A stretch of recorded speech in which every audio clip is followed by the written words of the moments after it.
JEE mains 2025 से section 3 हटा दिया गया जेई है। मेंस 2025 के पैटर्न में चेंज किया है। तो एनटीए का लेटेस्ट अपडेट आप लोगों के पास आ चुका है और एनटीए ने अपने इस अपडेट में कुछ मेजर चेंजेस किए हुए हैं। जैसा कि आप लोगों को पता होगा बच्चों, सेक्शन बी में 10 क्वेश्चन हुआ करते थे, उसमें से आप लोगों को 5 क्वेश्चन सॉल्व करना होता था। अब आप लोगों को 5 क्वेश्चन मिलेंगे और उन 5 क्वेश्चन को आप लोगों को सॉल्व करना होगा। तो इसके इम्पैक्ट क्या होंगे आप लोगों के स्ट्रैटेजी पे, आपके एग्जामिनेशन पे, आइए उनको हम लोग पॉइंट वाइज डिस्कस करते हैं। सबसे पहला जो आप लोगों का यहाँ पे इम्पैक्ट आता है बच्चों कि आप लोग अब कोई भी चैप्टर को स्किप नहीं कर सकते।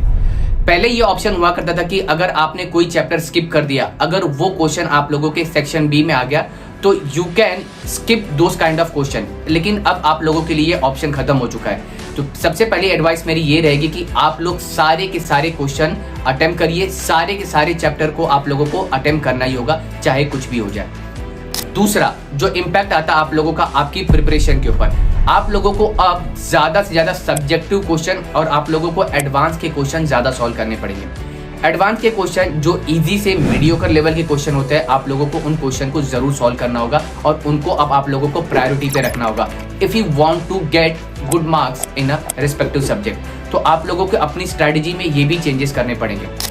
तीसरा, अब ये पैटर्न चेंज हो चुका है कि किसी भी शिफ्ट में आप लोगों को किसी भी चैप्टर से आप लोगों को मल्टीपल क्वेश्चन देखने के लिए मिलेंगे।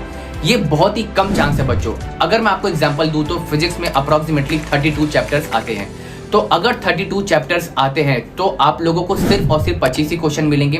तो ये बहुत ज्यादा कम चांस है कि किसी चैप्टर से आप लोगों को मल्टीपल क्वेश्चन देखने के लिए मिलेंगे।